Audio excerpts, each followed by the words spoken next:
ورا شاہ کریما دستگیرا اشرفا. اس شریعت میں ہوا کرتا تھا چپ کا روزہ، خاموشی کا روزہ، کہ دن بھر خاموش رہنے کا بھی روزہ ہوا کرتا تھا.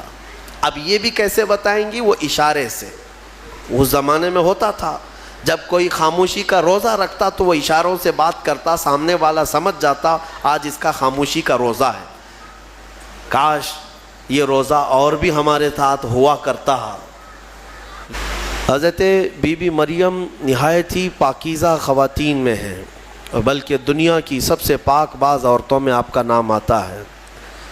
آپ کی پرورش بیت المقدس میں ہوئی. جب آپ جوانی کو پہنچیں تو جوانی کو جب آپ آئیں تو ایک دن ایسا ہوا کہ جبرائیل امین علیہ السلام تشریف لائے اور یوں کہا کہ میں اللہ کی طرف سے تجھے ایک بیٹا دینے کے لیے آیا ہوں.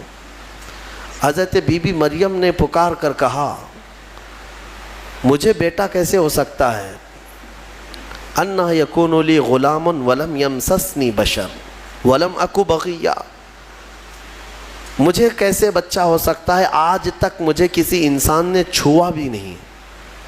کسی انسان نے مجھے، یعنی بلوغیت کے بعد کسی اجنبی مرد نے مجھے چھوا تک نہیں. ولم اکو بغیا، اور نہ ہی میں کوئی برے عادتوں والی عورت ہوں، تو مجھے بیٹا کیسے ہو سکتا ہے؟ تو جبرائیل امین نے کہا کہ میں تیرے رب کی طرف سے قاصد بن کر کے آیا ہوں، اور تیرا رب یہی چاہتا ہے کہ بغیر کسی انسان کے چھوئے تجھے اللہ ایک بیٹا عطا کرے. قال کذالک قال ربک هو علی ہین. اور حضرت جبرائیل نے کہا کہ مریم یہ تمہارے رب کے لیے کوئی مشکل مسئلہ نہیں ہے. جو رب تعالیٰ بغیر ماں اور بغیر باپ کے آدم کو پیدا کر سکتا ہو، وہ صرف بغیر باپ کے ایک عیسیٰ کو کیوں نہیں پیدا کر سکتا؟ تو انہوں نے ایک پھونک ماری جبرائیل امین نے. فنفخت من روحی. نہیں، یہاں پر آیت ہے حضرت جبرائیل علیہ السلام نے ان کو پیغام سنایا کہ اللہ تعالیٰ کی طرف سے تمہیں ایک بیٹا ہوگا، اور ان پر ایک پھونک ماری اور حضرت بی بی مریم حاملہ ہو گئی. اسی لیے عیسیٰ علیہ السلام کا ایک لقب ہے، ان کو روح اللہ کہا جاتا ہے. روح اللہ کہا جاتا ہے کیوں؟ اللہ کی روح نہیں، یہ اللہ تبارک و تعالیٰ کے امر سے، حکم سے، صرف پھونک سے آپ پیدا ہوئے. صرف ایک پھونک سے. بی بی مریم جب حاملہ ہو گئیں اب وہ گھبرانے لگیں. یہ تو پتہ ہے جب حضرت بی بی مریم کو معلوم ہے، ان کے رب کو معلوم ہے، لیکن دنیا کیا کہے گی؟ کیا لوگ ایسے ہی مان لیں گے؟ لیکن سارے لوگ حضرت بی بی مریم کی طہارت کو تو مانتے تھے، ان کی پاکیزگی کا سب لوگ اقرار کرتے تھے. لیکن جب آپ حاملہ ہو گئیں تو پھر اللہ تبارک و تعالیٰ کا حکم ہوا آپ کو کہ آپ آبادی سے یہ نکل جائیں، یہاں سے دور نکل جائیں. اور کھجوروں کا ایک باغیچہ ہے، اس میں وہ چلی گئیں. جب ولادت کا وقت قریب آیا اور اللہ تبارک و تعالیٰ نے انہیں وہاں جانے کا حکم دیا. اب وہاں جب وہ پہنچیں تو درد کی شدت تھی آپ کو بھی، اور حضرت بی بی مریم نے درد زہ میں جو الفاظ کہے وہ بھی قرآن میں آیا. فناداہا من تحتہا اللہ تحزنی قد جعل ربکی تحتکی سریا. وہ پکارنے لگیں اور یہ کہتی تھی یا لیتنی مت قبل ھذا وکنت نسیا منسیا. اے کاش میں اس سے پہلے مر گئی ہوتی. یہ درد جو ہوتا ہے نا بچے کی ولادت سے پہلے، یہ بہت شدید ہوتا ہے، اور عورتوں کو اسی کا اجر بھی دیا جاتا ہے. اگر بچے کی ولادت کے دوران کسی عورت کا انتقال ہو گیا تو اسے شہید کا مقام دیا جاتا ہے. وہ شہادت ہے، اس کی شہادت کا مقام ہے. درد زہ کو، یہ جو ولادت کا درد ہوتا ہے عورتوں کو، بعض حکماں نے کہا ہے، کچھ حکیموں نے، کہ روح نکلنے کے وقت 40 ایسی بڑی ہڈیاں ہیں جس سے روح نکل جاتی ہے تو موت آ جاتی ہے. 40 ہڈیوں سے جب روح نکل جائے تو موت آتی ہے. بچے کی ولادت کے وقت عورت کی 39 ہڈیوں سے روح نکل چکی ہوتی ہے. اب اس سے اندازہ کریں کہ وہ موت کے منہ میں قریب جا کر واپس آتی ہے. ایک بچے کو جنم دینا دنیا میں، یہ اللہ تبارک و تعالیٰ ہی ان عورتوں کو صبر دیتا ہے، اور وہ درد اور وہ تکلیف کو برداشت کرنے کی اللہ تبارک و تعالیٰ ہی انہیں طاقت عطا کرتا ہے، ورنہ اس درد کو سہنا ہر ایک کا کام نہیں ہے.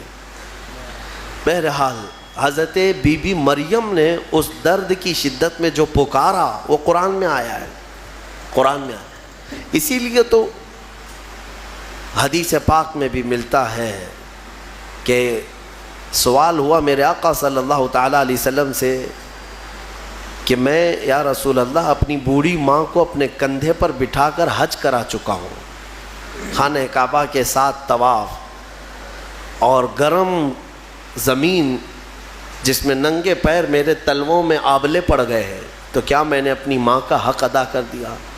حضور پاک صلی اللہ تعالیٰ علیہ وسلم کا جواب سنیں. ان سے فرمایا کہ تم نے اپنے کندھے پر اپنی بوڑھی ماں کو بٹھا کر حج کرایا، طواف کعبہ کروایا، تم اس کے حق کی بات کرتے ہو.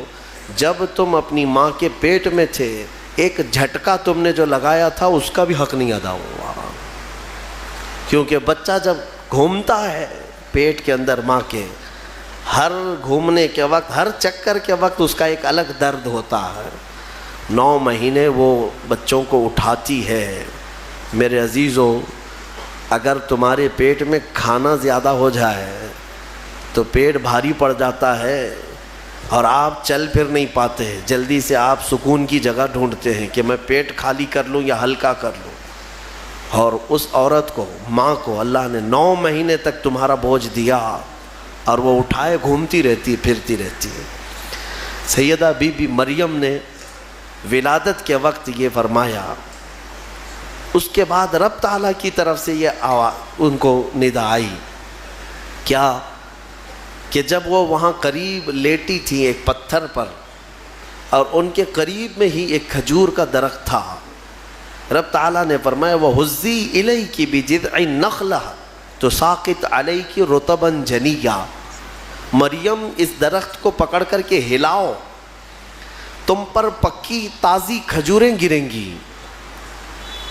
تو ولادت کا وقت ہے ان کا، عیسیٰ علیہ السلام کی پیدائش کا، اور حضرت بی بی مریم کو کھجور کا درخت ہلانے کا حکم ہوا.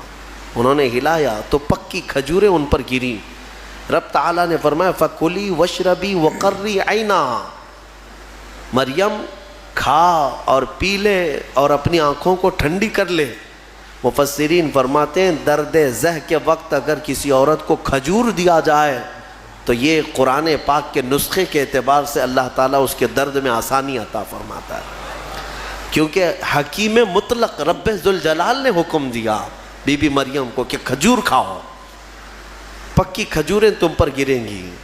تو کھجور کا حکم بھی ہے. ہمارے بزرگوں کے ہاں رواج تھا کہ ولادت کے وقت جب تکلیف زیادہ ہوتی تو وہ کچھ کھجوریں لا کر کسی امام کے پاس، عالم دین کے پاس لاتے کہ کچھ دم کر کے دے دیں کہ گھر میں ولادت ہونے والی ہے. اب کہاں ہے، کون سا کھجور، کون سی مٹھائی، سیدھے آپریشن تھیٹر میں لے جانا ہے اور بند کرنا ہے، کاٹنا ہے پھر نکالنا ہے. خیر، اللہ تبارک و تعالی آج بھی جو لوگ اسلام پر چلنا چاہتے ہیں ان کے لیے آسانیاں عطا فرماتا ہے. یقیناً تھوڑی ہی دیر کے بعد حضرت عیسیٰ علیہ السلام کی ولادت ہوئی. یہ بیت اللحم جو جگہ ہے آج بھی وہ فلسطین میں ہے. بیت اللحم جس پتھر پر حضرت عیسیٰ علیہ السلام کی ولادت ہوئی وہ جگہ آج بھی موجود ہے. پھر وہاں سے حضرت بی بی مریم نے اپنے بچے کو اٹھایا. کوئی نہیں تھا وہاں پر. ان کے حمل سے لے کر ولادت تک کوئی بھی قریب نہیں آیا اور نہ زندگی میں کبھی ان کو کسی نے چھوا. آپ نے گود میں اٹھایا. اب کیا کریں گی، بچہ آ گیا ہے.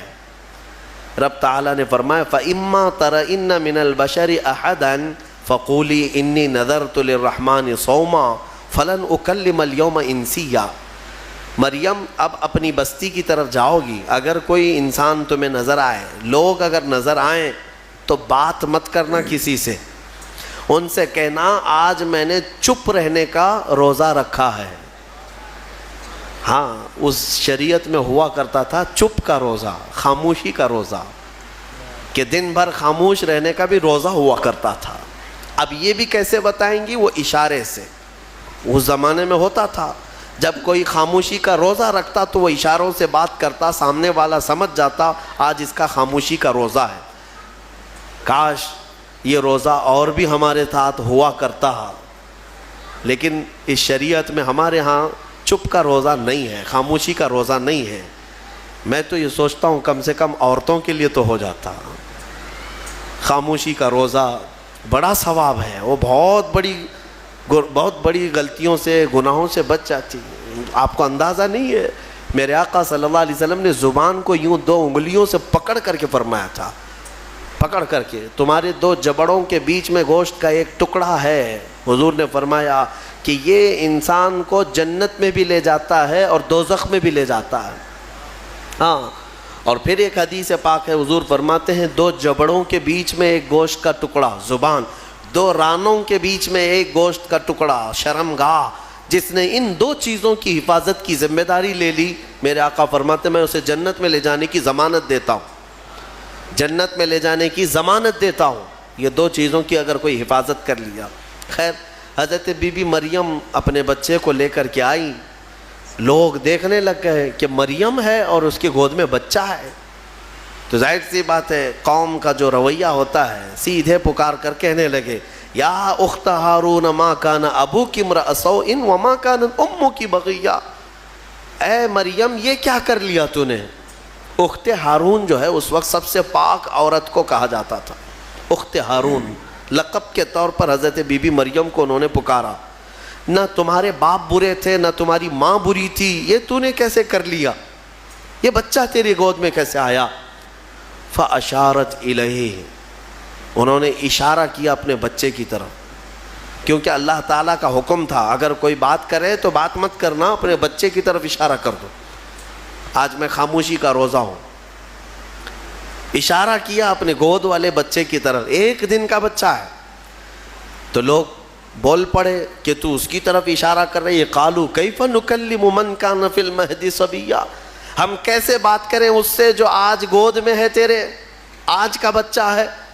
قرآن میں ہے جب وہ لوگ بحث کر رہے تھے، قال انی عبد اللہ آتانی الکتاب وجعلنی نبیا، ابھی وہ بحث کر رہے تھے، عیسیٰ علیہ السلام گود سے ہی بول پڑے۔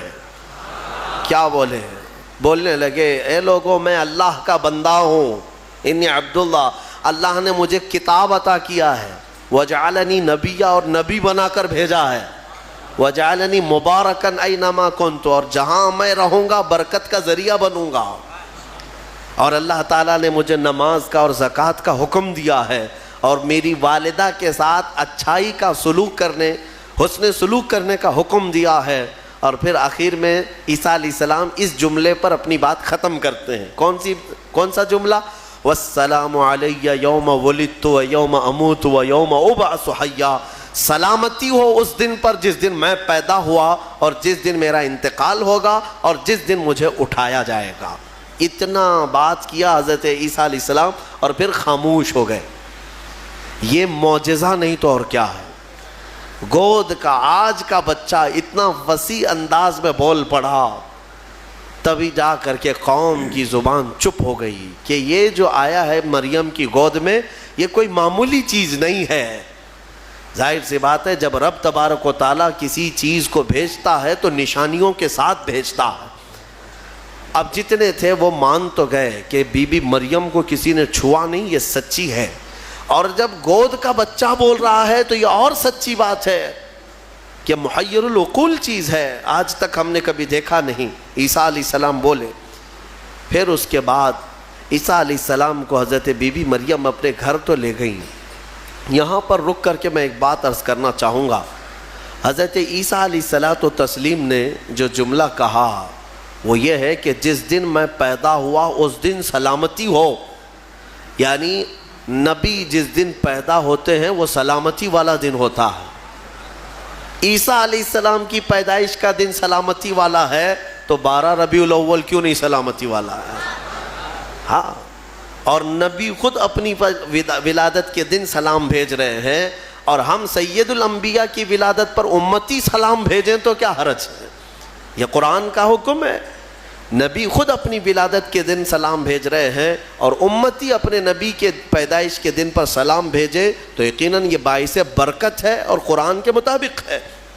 خیر، یہ حضرت عیسیٰ علیہ السلام کی ولادت کا واقعہ. عیسیٰ علیہ السلام اپنی ماں کے ہاں رہے ایک زمانے تک.